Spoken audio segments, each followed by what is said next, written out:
Did you catch that? Travel sentiment just hit minus 0.65, a notable dip compared to our historical baseline. This isn't just noise, it suggests a shift in traveler sentiment that we haven't seen recently.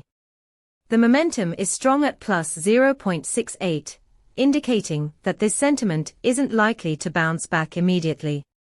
The Pulsebit API returns a comprehensive analysis of these shifts, including sentiment scores and momentum metrics, so you can stay ahead of trends. Imagine you're building a travel booking platform.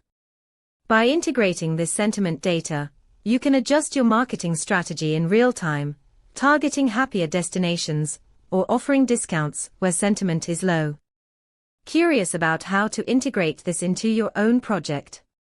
Check out our documentation at pulsebit.logenterprise.com/docs. Let's start making sense of travel sentiment together.